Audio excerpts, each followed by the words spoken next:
Assalamualaikum warahmatullahi wabarakatuh. Salam sejahtera dan sehat selalu bagi kita semua. Pada pertemuan kita kali ini dalam kuliah penyakit penting tanaman, kita akan membahas tentang penyakit hawar daun bakteri yang dikenal dengan kresek pada tanaman padi.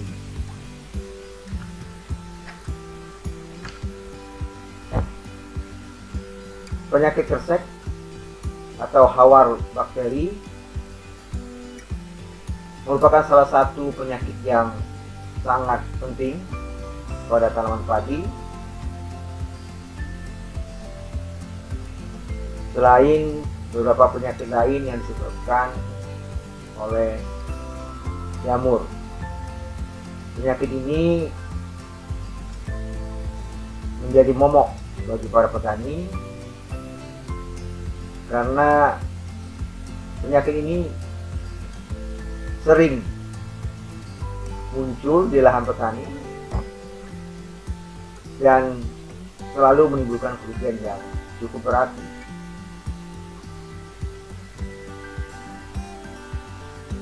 Banyak petani yang belum mengetahui bagaimana cara mengendalikan penyakit ini. Karena ketidaktahuan inilah, maka kerugian disebabkan oleh penyakit kresek ini atau hawar daun bakteri ini itu semakin bertambah.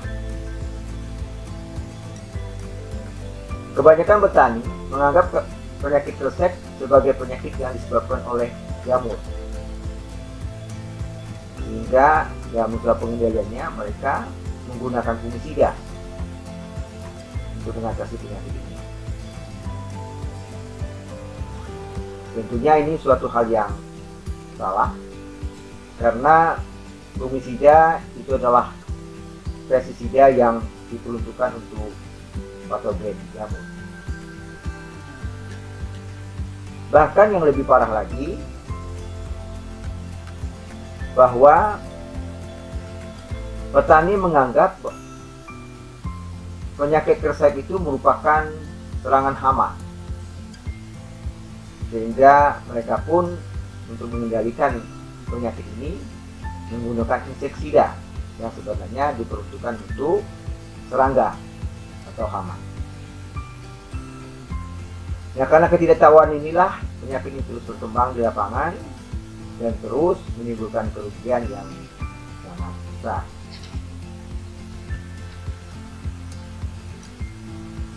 Di lapangan kita bisa melihat bahwa penyakit ini menimbulkan gejala nekrosa,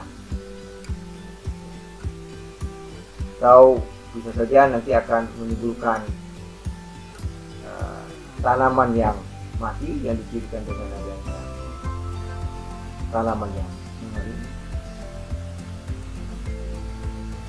terutama pada tanaman yang berumur kurang dari 30 hari, yaitu pada saat tanaman masih di semaya atau pada awal-awal pindah tanam. Dan secara spesifik gejala itu bisa dilihat dari daunnya yang berwarna hijau kelabu. Kemudian kita bisa melihat bahwa daunnya itu menggulung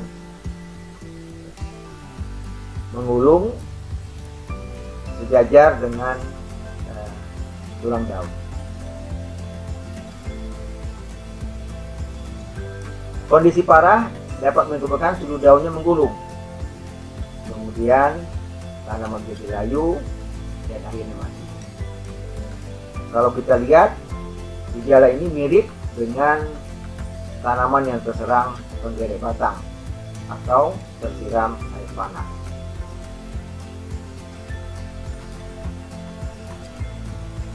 Nah, setelah fase pembentukan anakan maksimal hingga fase pemasakan, gejalanya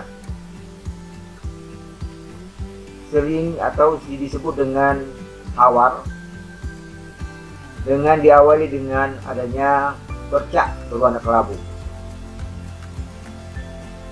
Bercak ini menimbulkan gejala kebasah-basahan yang sering disebut dengan water shock pada bagian tepi daun.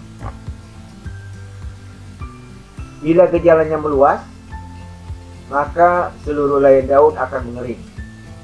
Dan ini kita bisa lihat seperti pada gambar ini. Ini ada tumbuhan atau tanaman bagian mengering. Kemudian ini ada pose ya, pada pinggir daun ini ada gejala hawar ya, water shock.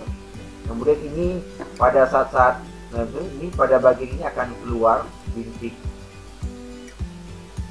cairan dan yang sering disebut dengan pose yang terdiri dari kumpulan dari sel-sel bakteri.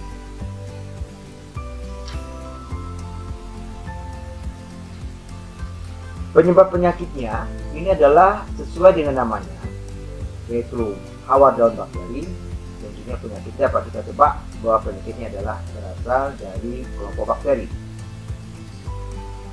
Namanya Xanthomonas campestris Phasopar origin. Pada layar kita bisa lihat gambar bahwa bakteri ini adalah berbentuk patang dengan ada flagelnya. Kemudian kalau di tanaman itu kalau pada saat pada pagi hari pada ini kadang-kadang muncul di pinggir daun ini ada lendir yang terdiri dari jutaan juga miliaran bakteri yang ada pada ini disebut dengan pose, kumpulan massa bakteri yang berwarna kuning keruh. Nah, dari mana penyakit ini bersumber?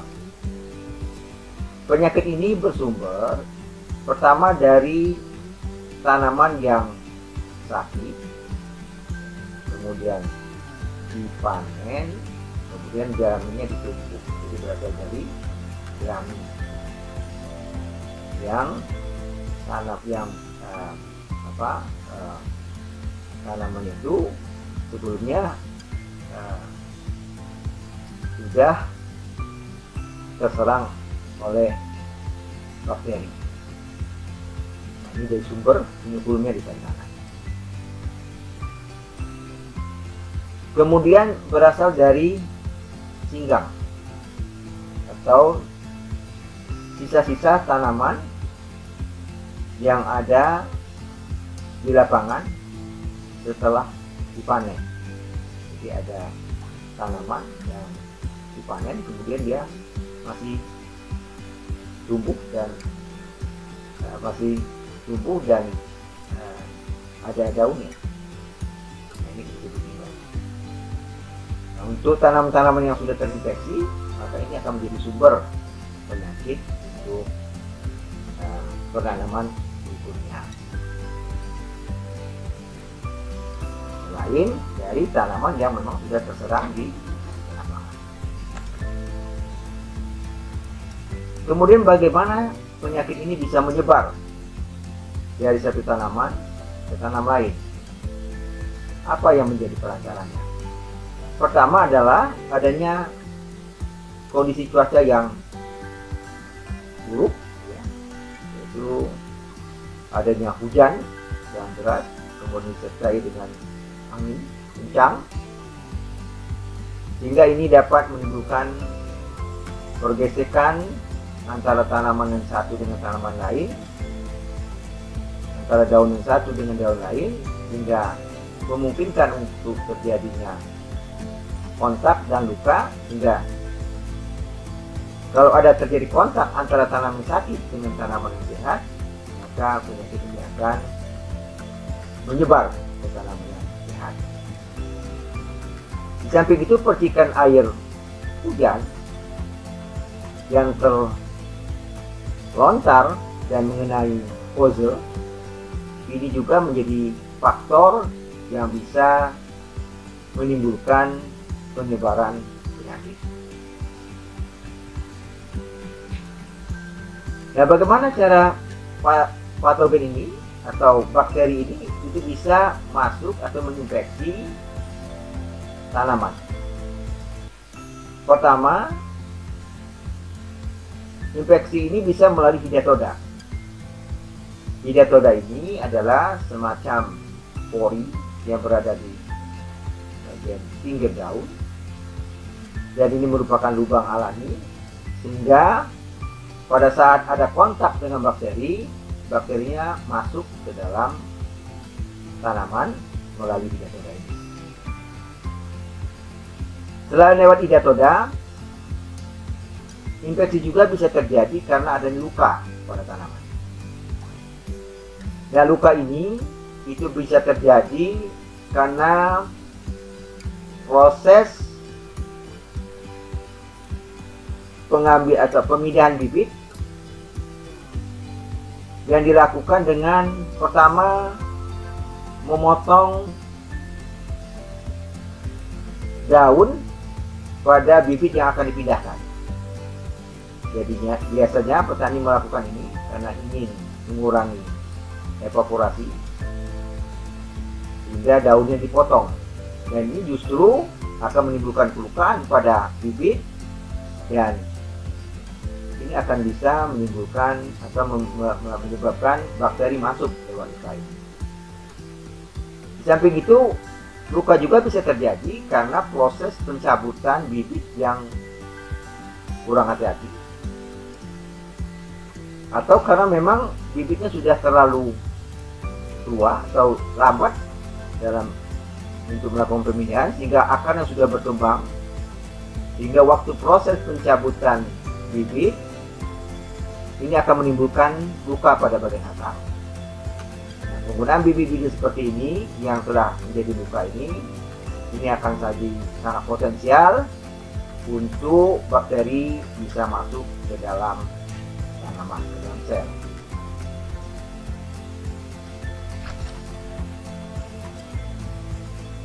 Nah, bagaimana usaha kita untuk melakukan pengendalian terhadap penyakit ini? Penyakit ini sangat disarankan untuk dilakukan pengendalian secara terpadu. Artinya, kita harus menggabungkan berbagai cara pengendalian, teknik pengendalian yang bisa kompatibel satu sama lain dengan tujuan nanti untuk menekan perkembangan penyakit tawar ini.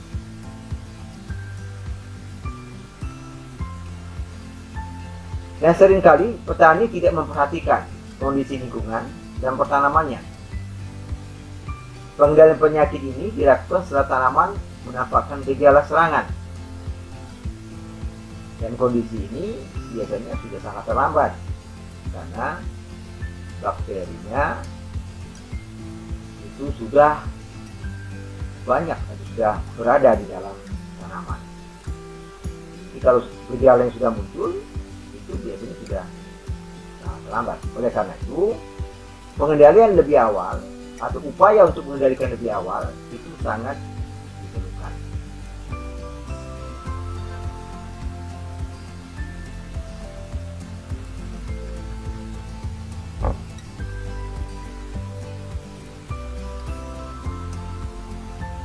Sanitasi atau melakukan budidaya dengan bersih, yaitu dengan membersihkan lahan dari sumber-sumber infeksi seperti jerami-jerami yang sudah terinfeksi,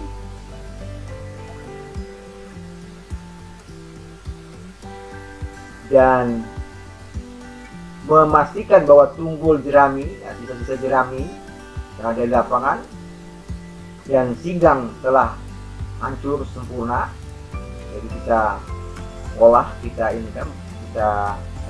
lakukan pengolahan tanah, kemudian kita balik-balikan beberapa lama sehingga dia tunggul jerami singgang ini sudah bisa hancur, sehingga Kalau itu terdapat bakteri patogen tanaman atau patogen bakteri Xanthomonas ini, maka mungkin dia akan mengalami kematian. Oleh karena itu, tindakannya adalah kita harus melakukan pengolahan tanah yang sempurna dengan memperhatikan tunggul jerami dan singgang yang ada di lapangan. Nah, selain itu, membersihkan lahan dari gulma itu juga sangat penting. Jadi intinya, sanitasi ini atau bercocok tanam dengan cara yang bersih itu merupakan salah satu teknik yang bisa membantu menekan perkembangan penyakit awal daun bakteri.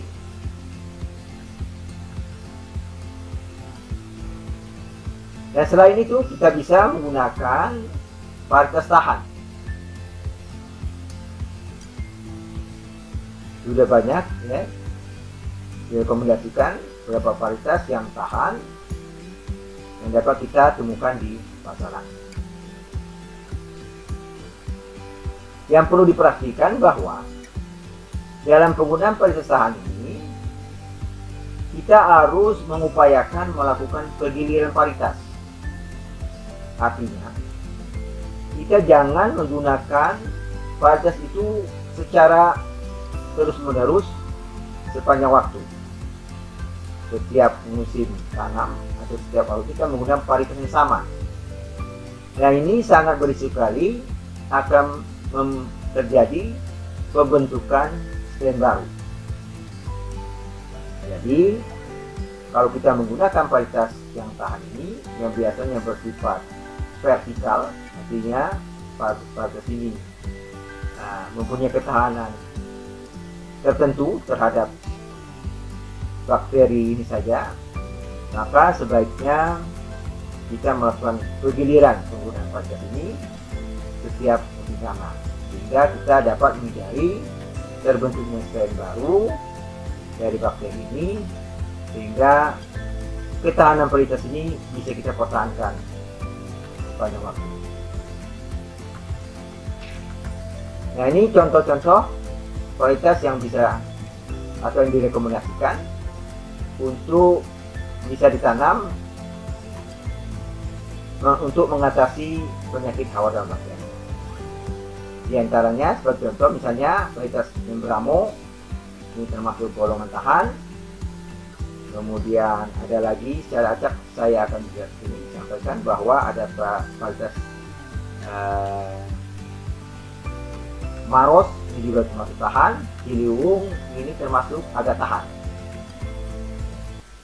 Kemudian adalah varietas Jungjung, ini juga termasuk tahan. Nah, ini varietas yang dapat direkomendasikan untuk digunakan sebagai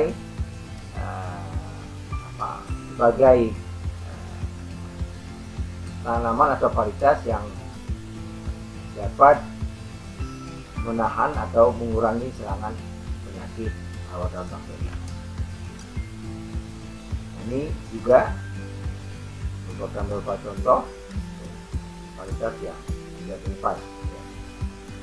Nah, selain itu kita dapat melakukan pelakuan benih, karena penyakit hawar bakteri ini itu diduga juga dapat tersebar melalui benih. Nah, untuk pada bagian benih ini kita bisa melakukan perendaman benih ya, dengan BJPR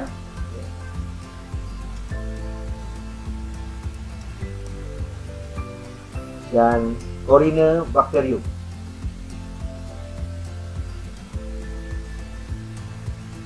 Dan diharapkan kalau kita menggunakan BJPR ini adalah plant growth promoting bakteri, yaitu semacam bakteri yang dapat merangsang pertumbuhan tanaman dengan kemampuan yang meningkat nitrogen. Selain itu dia juga bisa berfungsi sebagai antagonis, ya, antagonis yang menimbulkan persaingan dengan bakteri patogen, baik dalam persaingan ruang, kompetisi ruang, kemudian juga bisa jadi terjadi PGPR-nya mengeluarkan antibiotik sehingga bisa menyebabkan perkembangan bakteri. Demikian juga Corynebacterium. Corynebacterium ini adalah bakteri yang bisa bersifat antagonis, yang bisa kita pakai untuk untuk direkomendasikan untuk mengatasi penyakit yang disebabkan oleh bakteri Xanthomonas. Aplikasinya bisa dilakukan dengan perlakuan benih. Jadi benih direndam dengan suspensi PGPR dan Corynebacterium.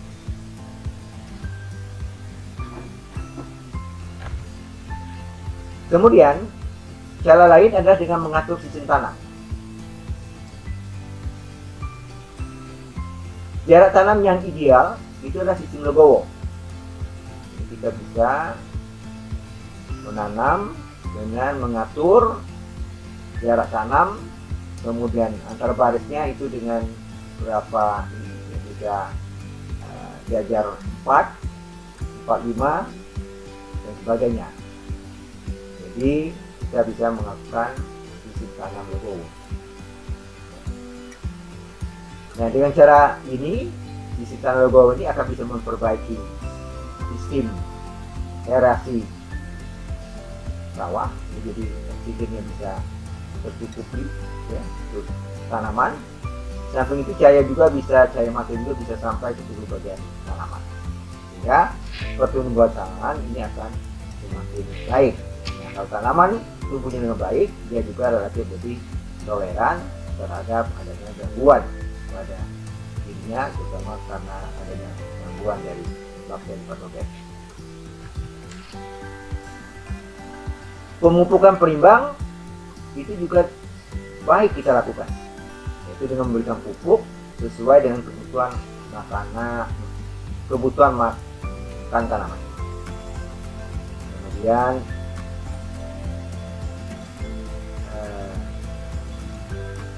Kemudian tanaman ini akan memiliki jaringan kuat dan dia tumbuh dengan baik, sehingga dia mempunyai kemampuan untuk mempertahankan atau memperbaiki jaringan ledak atau jaringan patogen. Sebaiknya kalau kita menggunakan pupuk berlebih bisa mengakibatkan tanaman terlalu rimbun. Akibatnya iklim mikro di sekitar pertanaman itu menjadi sangat lembab. Nah, kondisi yang seperti ini dapat memicu terjadinya penyebaran atau penularan bakteri. Oleh karena itu, pengaturan jarak tanam, kemudian pemupukan yang seimbang itu sangat diperlukan untuk melakukan cara budidaya yang baik, terutama untuk mengatasi penyakit yang disebabkan oleh bakteri ini. Kemudian sangat disarankan bahkan penggunaan bibit muda lebih dianjurkan agar tidak banyak perasan kita. Jadi kita sebaiknya menggunakan bibit yang muda ya, jadi jangan sampai terlambat ya, memindahkan bibit di lapangan sehingga tidak banyak perakan yang mengalami kerusakan atau mengalami pelukaan. Kemudian rekomendasi lain adalah karena tadi salah satu sumber infeksinya adalah adanya pelukaan pada bibit, dengan cara memotong tentunya kita hindari pemotongan pucuk pada saat kita tanam ya, karena ini akan menjadikan tempat masuknya patogen melalui luka yang disebabkan pemotongan daun atau bibit sewaktu kita akan melakukan pindah tanam.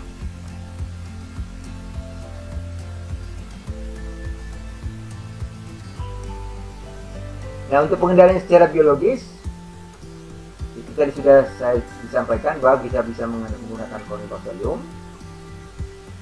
dengan cara mengaplikasikan pada cara penanaman benih, kemudian dan dilakukan dengan penyemprotan pada umur 20 dan 40 hari setelah.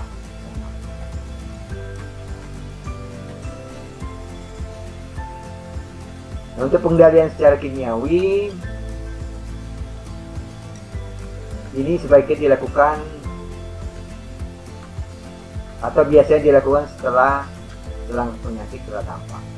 Artinya kita sudah yakin bahwa penyakitnya sudah, walaupun ini sangat sulit ya, karena memang sebaiknya kita harus melakukannya lebih awal. Jadi karena penggunaan bahan-bahan kimiawi ini yang merupakan bahan yang sangat berbahaya bagi lingkungan, tentunya kita harus melalui pertimbangan khusus. Oleh karena itu, kalau tidak bisa diatasi dengan cara-cara yang lain, baru kita menggunakan ini. Dan ini tentunya baru akan jadi efektif ya, kalau kita melakukan itu pada saat sudah jelas betul bahwa penyakit ini sudah muncul di lapangan dan tidak bisa diatasi dengan cara yang lain. Nah, setidaknya bisa kita pakai dengan beberapa bakterisida. Ini sebelum bakterisida itu ada Champion, ya, IWP, Timotide, 5WP, Bunguran, ya, ini bisa jadi pasaran. Kemudian ada lagi antibiotik, ya, misalnya Biotosin, ya, kemudian Cresset, ya, kemudian Quanmur, ini bisa dipakai untuk digunakan untuk mengenai penyakit ini dengan cara kimiawi. Tetapi yang jelas yang harus dilakukan, pemakaian ini harus hati-hati, harus dilakukan dengan cara bijaksana, yaitu tepat sasaran, jenis, dosis, waktu, dan cara aplikasinya.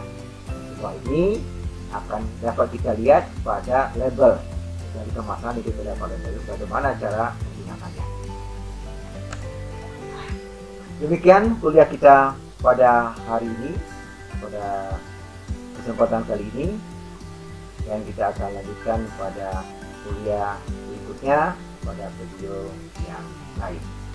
Wassalamualaikum warahmatullahi wabarakatuh. Salam sejahtera dan sehat selalu.